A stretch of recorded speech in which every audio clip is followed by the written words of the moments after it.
si Spirit Guide Messenger po. Hi Libra! Libra, ikaw ngayon ang bibigyan ko ng reading. Alamin natin sa ating reading kung ano ang parating sa iyo sa year ng 2025. Prediction po siya, yung iyong love life, money at saka career. Alamin natin yan sa baraha. At doon po sa mga Libra na bago kong subscriber, thank you po. At sa mga nag-request ng Akashic reading, maraming salamat po. O, di ba? Nagulat kayo, di ba? Akala niyo siguro yung mga senyales na nakakita nyo, yung mga angel number, yung mga kaganapan na nangyari sa inyo, yung mga panaginip nyo, akala nyo siguro ano lang yung guni-guni. O, ngayon, nalaman nyo na, nag-take kayo ng Akashic Record, tinangkilik nyo ang aking serbisyo, nalaman nyo na kung sino kayo sa past life nyo, nalaman nyo na kung bakit ganyan ganito. Kasi kung hindi nyo masusubukan sa sarili nyo talaga, wala kayong malalaman talaga. Ganun po talaga yan, Libra. Okay? So, doon sa mga nag-request ng Akashic reading na Libra, maraming salamat po. Sa mga bago kong subscriber, thank you po. At sa mga matagal ko ng subscriber, maraming salamat po na hanggang ngayon, tinatangkilik nyo pa rin po ang aking channel, ang aking serbisyo. Libra, thank you ha. At doon naman po sa mga cross-watcher, maraming salamat cross-watcher na Libra. At kahit na hindi Libra, yung inyong karelasyon ay Libra, salamat din sa inyo at bumisita kayo dito sa aking YouTube channel.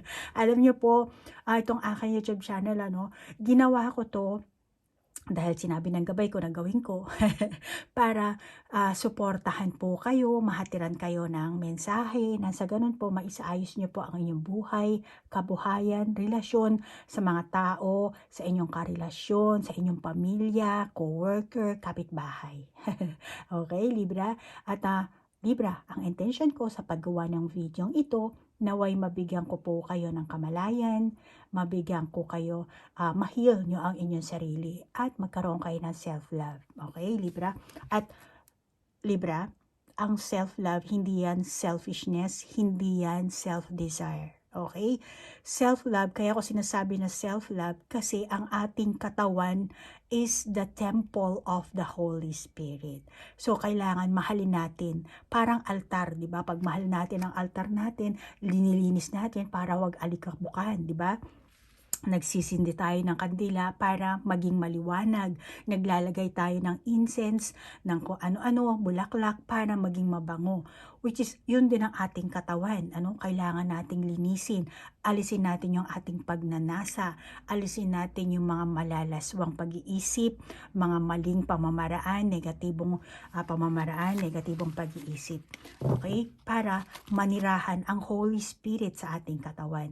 At pag ang ating isipan ay puno ng negatibo, diyan maninirahan sa iyo ang evil spirit. Okay, Libra? At malamang yung kasi marami ako nare-receive sa email, na sinasabi nila sa akin, Ma'am Aiko, bakit manghuhula kayo? Sinasabi nyo na magbasa ng Biblia, na mga share kayo about sa mga gospels.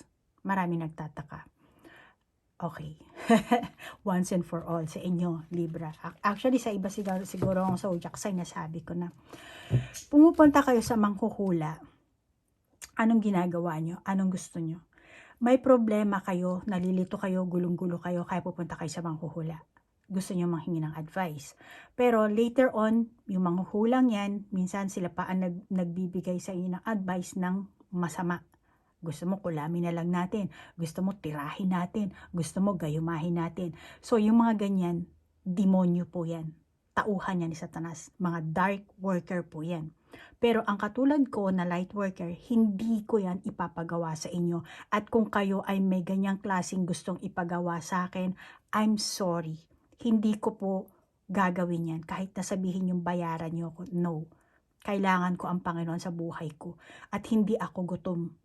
Dahil ang Panginoon nagbibigay sa akin ng pamumuhay, pagkain. Siya ang nagbibigay sa akin ng kabuhayan ko. At ayokong mawala yun. Dahil lang sa pagnanasa sa pera. No. Kaya yung iba, tinatanggihan ko. Okay lang kahit na sumama ang loob nyo, it's okay. Pero takot ako na sumama ang loob ng Panginoon sa akin. Kaya ginawa nila akong spirit guide messenger para maging halimbawa sa inyo. Iwasan nyo ang mag-isip ng masama sa kapwa, ang gumawa ng negatibo. At gusto ng Panginoon na ihatid ko sa inyo, na ipaalam ko sa inyo, ang katawan natin ay templo ng banal na spirito. Okay, Libra? So, naway naintindihan mo yan at naway na unawaan mo ang aking serbisyo. Hindi po ako dark worker, hindi po ako ng kukulam at ng gagayuma. I'm sorry.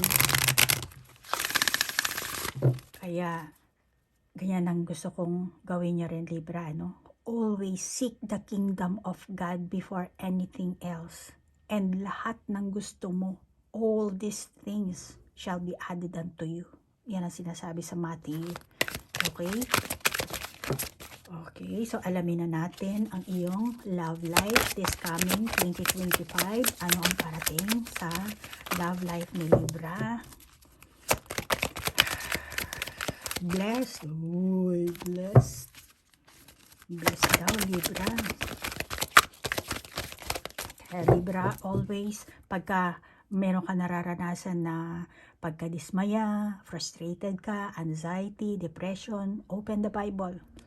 Panigurado ako, mababasa at mababasa mo ang mensahe ng gabay mo, ang mensahe ni Lord para sa iyo, para ma-overcome mo, magkaroon ka ng inner strength. Okay? Ganun yan, Libra. Well, anyway, ang love life mo is mukhang blessed. So, mukhang may pagbabagong magaganap this coming 2025. Okay. Yin. Nakakatuloy yung mata ko sa iyo. Ang dami. Ang dami. Okay, Libra. Lahat ng baraha na lumabas, kukuhanin natin yan. Ang dami. Chopwood. Chopwood. And then, I'm sorry, Libra. Para makita mo yung baraha mo. Alisin kaya natin to. So, here and now, Treasure Island, and then Yin. Yin meaning feminine forces yan, ano, which is negative side. Okay, Libra. Masyado bang mababa ang ating ano? Okay naman sa screen. So, Libra, this coming 2025, merong mga kaganapan mangyayari na hindi mo talaga maiiwasan. Okay? Hindi mo ito maiwasan. Malamang na mga hindi mo inaasahang pangyayari ito. Masasabi ko na dahil sa meron tayong Treasure Island and then blessing. So, Chopwood, kailangan mo ng effort. So, swerteng kapalaran ang darating sa'yo this coming 2025, Libra. Tandaan mo yan, ha? Swerte, which is 2, 2, 2. Tatlong 2. 22, 2. Okay, galing yan. Angel number, pakiano na lang. Assignment mo yan, ha, Libra. Research mo yan. Angel number 2, 2, 2. Tatlong 2. Libra, ang buhay natin dito sa mundo, binubuo ng good times and bad times. Okay? So, kahit na meron kang yin energy, which is negative energy yan, masasabi kong bad times. Pero hindi always bad times. Ang mundo natin, umiikot yan. May cycle yan. At hindi natin kayang kontrolin kahit sabihin mo pang yung pinupuntahan ko, yun, magaling na manghuhula yun, may third eye yun. No, ang Panginoon pa rin ang nakakaalam at nakakapag-control. Kaya iwasan nyo magpunta sa mga mangkukulam, manghuhula, na dark worker. Iwasan mo, Libra, dahil naandito ang blessing mo. Okay? At Libra, itong lumalabas sa mga baraha mo, masasabi ko na ito talaga ang tadhana mo. Kaya hindi mo to may iwasan. Hindi mo to may iwasan. Una, bakit? Bakit? Kasi may karelasyon ka man o wala sa taong ito. Importante sa'yo na maramdaman mo sa sarili mo na masaya ka, na okay ka, na Lord, thank you. Thank you. May karelasyon man ako wala. Thank you so much, Lord. I'm so thankful and grateful. Especially kung ikaw ang Libra na umabot na sa mundo ng spiritual awakening. Yung landas, nasa journey ka na yan, Malamang yung iba sa inyo, may malay, malamang yung iba walang malay. Pero, importante yan na makaramdam ka ng saya sa sarili mong company, sa sarili mong buhay. At may mga pagbabagong magaganap talaga sa relasyon mo. At kailangan mo talagang gumawa ng pagsasaayos. Paglilinis. Malaki at masayang pagbabago ang magaganap sa iyo this coming 2025. Treasures and blessing. Okay? At talagang hindi mo ito maiwasan. Darating at darating to. Mararanasan mo to. Masaya ka. Kahit nasabihin mong umuiwas ka, ay hindi. Kasi malamang makakaramdam ka ng takot. Overwhelmed ka dito. Malamang na umiwas ka. Or kahit sabihin mo, hindi, busy ako. Kasi sarado ang pinto. Bukas nga pero sarado. Wala akong time sa relasyon. No. Darating at darating to. Kahit gaano ka pa ka-busy. Actually, during ng busy days mo, busy routine mo, everyday life mo, doon siya darating. Or kung hindi ka pa sigurado, mangyayari yan. Parang, hindi ako handa makipagrelasyon. Hindi pa ako handa pumasok sa bagong relasyon. Darating at darating. Huwag ka nang makulit. Okay? Bago matapos ang 2025, magaganap ang malaking pagbabago sa buhay mo. Malaking blessings ito, Libra. Okay? Ito ang iyong luck and fortune. Blessing. Treasure. Na kinakailangan mong mag-adjust, Libra. Congratulations. Okay, Libra? Kaya alisin mo ang yin energy, ang negative forces. Alisin mo yan. Hindi mo kailangan yan. Ang kailangan mo ang Panginoon. Magpapasalamat ka kay Lord kasi dinala ni Lord ang treasure, ang blessing sa iyo. Okay, so 2025, meron kang luck and fortune. At ang pangako na mayroon ka sa iyong person ay maaring suriin mo na ngayon. Kung meron kang karelasyon, 2024, meron kayong promises sa isa't isa, then suriin mo na. Ano ba? Bakit ba siya nangako? Ano ba ang Depende kung anong klaseng samahan ang meron kayo, Libra, pero makakabuti sa iyo na evaluate mo. Okay? At pareho kayong kailangan gumawa ng pagsisikap, effort, sakripisyo. Okay? Kaya, chop wood. Okay? So, effort, and umiyak na naman si Chacha. Effort kayo dito at makakabuti na pumili kayo sa mga bagay na dapat nyong pagpilian siguro. Mga bagay na dapat. At tingin ko habang makakaranas kayo ng ups and downs, mas lalong titibay ang inyong samahan. Magkakaroon kayo ng teamwork, kapit-bisig kayo magtutulungan. Pero, Libra, mahalagang maunawaan nyo ang negative side ng bawat isa. Okay? Negative side mo, negative side niya. At kung ano man ang mga pagbabagong mangyayari sa inyo, positibo man or negatibo, tandaan mo lang. Palagi, kay positibo or negatibo, kay pangit o maganda, mag-away man kayo. Lahat ng mga nagaganap dito sa mundo natin ay hindi permanente. Temporary lang yan. Dadaloy yan. Kaya, kapag dumating sa iyo ang luck and fortune, namnamin mo na, Libra. Okay? Huwag mo nang sayangin. Dahil hindi lahat ng tao nabibigyan ng blessing. Okay, Libra? Tandaan mo lang talaga yan. At ako'y natutuwa sa iyong baraha. Gusto kitang bigyan ng personal reading talaga dito. Mag-request ka na lang kung gusto mo. Okay? So, move on naman tayo sa iyong career. Sa iyong, ano bang basa? Ito na lang. Itong barahang gamitin natin. Iyong career. Kasi sa pag-ibig mo, malaking pagbabago ka. Ano kaya sa career mo? Ano ang parating sa career ni Libra? Ano ang parating sa career ni Libra?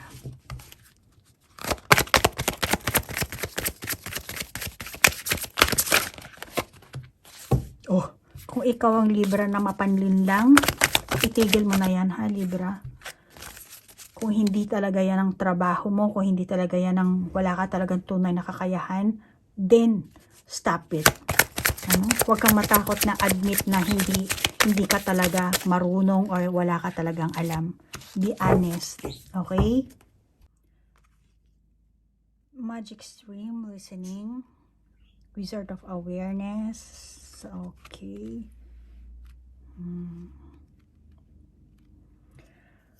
Oh, listening. Spirit of music, magic stream. So, Libra, tingin ko sa'yo, ikaw ang Libra na bukas palad. Gusto mong tumulong sa mga tao. Kung dati hindi, well, this year, ganyan na magiging energy mo. Magiging bukas palad ka, tutulong ka, tutulungan mo ang mga coworker mo, tutulungan mo siguro ang mga staff mo, magiging bukas palad ka. Okay? So, napakaganda ng iyong enerhiya this coming 2025. At sa tulong na to, gaganda ang kapalaran mo. Okay? Kaya pasipol-sipol na lang itong elepanteng ito. Gaganda ang kapalaran mo, ang samahan mo sa mga tao, sa kapaligiran mo, at magkakaroon ka rin ng control at emotionally balance ka this year. Balance yan. Okay? Kung mailalabas mo ang karunungan mo this year, for example, this 2024, hindi mo na ilabas. Nagpapanggap ka na may alam ka. Nagpapanggap na ganito ka, ganyan. At wala ka namang totoong kakayahan. Pero, kung siguro, wish mo yon, gusto mo yon na kung ano man yan. Gusto mo yan trabaho mong yan, gusto mo yan career na yan, kahit wala kang skills, or let's say meron ka mang skills, hindi pa talaga pulido, hindi pa talaga napapolish. Ngayon, kung mailalabas mo yung skills mong yan, yung karunungan mo, yung mga natutunan mo, yung gusto mong mangyari this 2025, masasabi ko na ito ay hahantong sa magandang kalalabasan. Okay? Una, may taong tutulong sa'yo. May taong hahantong kasi ito sa paggalang. Gagalangin ka. Paghanga. May mga tao na igagalang ka. At hinahangaan ka nila, Libra, dahil sa bukas palad ka. Maging practical ka at logical sa mga pangangailangan mo. Okay? Sa trabaho mo. Sa mga kasamahan mo. Yan ang kailangan mo. Ngayon, kung ikaw naman ng Libra, meron kang karanasan. Ngayon, kung wala kang karanasan, then huwag mong pilitin. Pero kung sa 2025, let's say 2024, nagkaroon ka na ng experience in 2025, mag-abot ka ng tulong. Okay? Maging mapagmalasakit ka, mahabagin ka, maging tagapayo ka, advisor, maging mentor. Okay? Or yung iba sa inyo, kung madaldal kayo, wag na kayo maging madaldal. Instead, maging observer ka. Okay? Panoorin mo na sila. Sa gawin yan, malaki ang maitutulong nito sa pag-improve ng iyong trabaho, ng iyong career. Okay? At hindi lahat ng away bibilhin mo. Okay? May pwedeng bilhin, may pwedeng ignore. Okay, Libra? So, sa gawin yan, malaki talaga ang improvement na nakakita ko, which is dito nga, may blessing ka nga, di ba? So, dahil makakabuo ka ng sarili mong grupo, komunidad, at higit sa lahat, pagtitiwala ang maaani mo dito. May mga tao magtitiwala sa iyo, makikinig sa mga lahat ng sasabihin mo. Yan ang matingin ko maaani mo sa year 2025.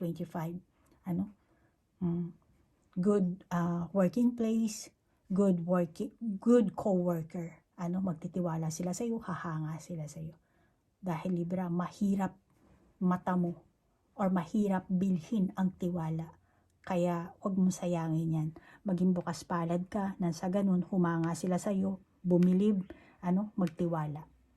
At ang iyong karunungan at kakayahang balansehin ang iyong head at ang iyong heart, ay makakapagbigay sa iyo ng paggalang at paghanga ng mga taong nasa paligid mo. Tandaan mo yan, Libra. At pera pa dyan, dadami ang mga taong kakampi sa'yo. Kaya, let's say, nagkaroon ka ng problema sa company, merong kakampi sa'yo. Let's say, nagkamali ka ng work mo, merong magtuturo sa'yo or aako niyan. Halimbawa, kailangan mo mag-overtime. Tapos, busy ako, ganyan, pinag-overtime ka. Pero, may mga tao, hindi na, sige Libra, ako na dito. Sabihin mo na lang kay boss, ako na lang mag-overtime, tapos uwi ka na. May mga ganong klaseng tao na lalabas, 2025, mag-aabot ng tulong sa'yo. Kaya kailangan mo ring mag-abot ng tulong sa kanila. 50-50, give and take. Ipagtatanggol ka, kakampihan ka, tutulungan ka. Mag-aabot din ng tulong sa'yo. Okay, so sa career mo yan ang nakakita ko, which is swerte mo rin yan, isang blessing din yan, So move on tayo sa iyong money, Libra. Alamin natin kung ano ang money mo sa 2025, finances mo. Ano ang finances ni Libra? Libra. Pananalapi. Money ni Libra sa 2025.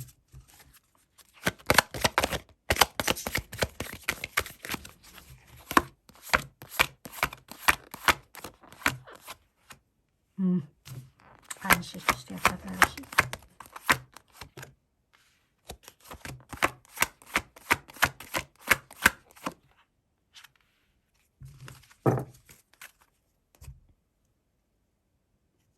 Excuse.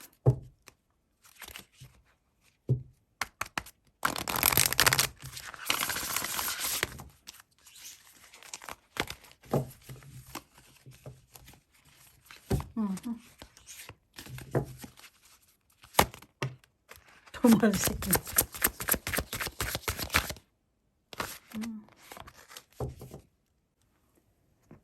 Okay, so meron tayong Wheels of Light and Turn on Switch, and then tatlong esoteric na baraha. Tandali lang ha, Libra, basahin ko lang muna sa sarili ko.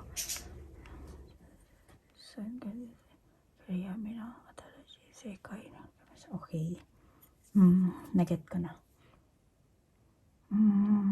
Finances, pananalapi mo. Alam mo, Libra, 2025, lack of planning ka. Labis na pagsusuri sa pananalapi. If ever na mag-research ka, research ka lang, pero kulang ka naman sa action. Yan ang nakakita ko sa'yo. So, malamang ito ang money energy mo. Maaaring hindi ka practical yung mga idea mo tungkol sa pagsusulit ng iyong pera, or maaaring puro ka salita lang, wala ka namang plano, wala ka sa gawa, wala kang kilos, kulang yung action mo. Or meron kang, hindi sasagawa ko, dapat, sana, nauuwi na lang sa ganun. Kaya tingin ko, magkaroon ka man ng pera, imbis na may blessing ka dito, nawawala, nauudlot. And 2025, maring ang lahat ng pananaliksik na ilalagay mo para mapabuti mo ang iyong pananalapi, tingin ko, hindi talaga mapupunta kung saan ba dapat mo ilagay or saan mo dapat ilaan. Alam mo yun? Bawa, itong pera na to para to sa tuition fee ko. Hindi mo madadalo yun para sa tuition. Malamang gagamitin mo kung saan yan. Pinaplano mo doon, pinaplano mo dyan, hindi matutupad. Kasi, yung plano mo, hanggang plano lang, hanggang doon na lang. Kaya yan ang dapat na iwasan mo, Libra. Okay? Wala tayong magagawa dyan pag ganyan. Pero kailangan iwasan na lang, Lalo na kailangan mong mag-isip talaga dito, Libra, pag-isipan mo yung pera mo, kung saan mo dapat dalhin, kung saan mo dapat gamitin, maaari ka makaramdam ng labis na pagkabalisa this 2025. Tungkol sa kung ano ang dapat mong gawin, sa halip na gumawa ka lamang ng isang bagay or simpleng bagay, marami ka siguro gustong gawin ng sabay-sabay. Or gawin or bilhin or maglabas ng pera ng sabay-sabay. Kaya mag-iingat ka na lang. Kasi kung maglabas ka man ng pera, panigurado, hindi papasok sa'yo ng ayon sa gusto mo or sa expectation mo. Kaya kumalma ka, magplano ka, mag-isip ka ng husto. At saka kwentahin mo rin yung ilalabas mo. Let's say, sa pera mo, kung gusto mo mag-invest, meron ka lang ang trabaho, pero gusto mo pa magkaroon ng invest. Kaya, maigi na, yung mag-invest ka na okay lang na mawala sa'yo. Pero yung iba, mag-save ka. Para at least yung frustration mo, hindi masakit. Hindi ka makaranas na sobra-sobrang depression, pagkadismaya. Alis mo yung super expectation mo sa isang bagay. And bago ka kumilos, magplano ka. At pag nagplano ka, isa-action mo. Siyempre, isipin mo rin yung advantage at saka disadvantage. Yung positive at saka yung negative. Okay? Libra? So, tingin ko hanggang dito na lang ang iyong reading. At maraming salamat sa like, share, comment. At sa oras na inilaan nyo. Namaste po. Bye-bye.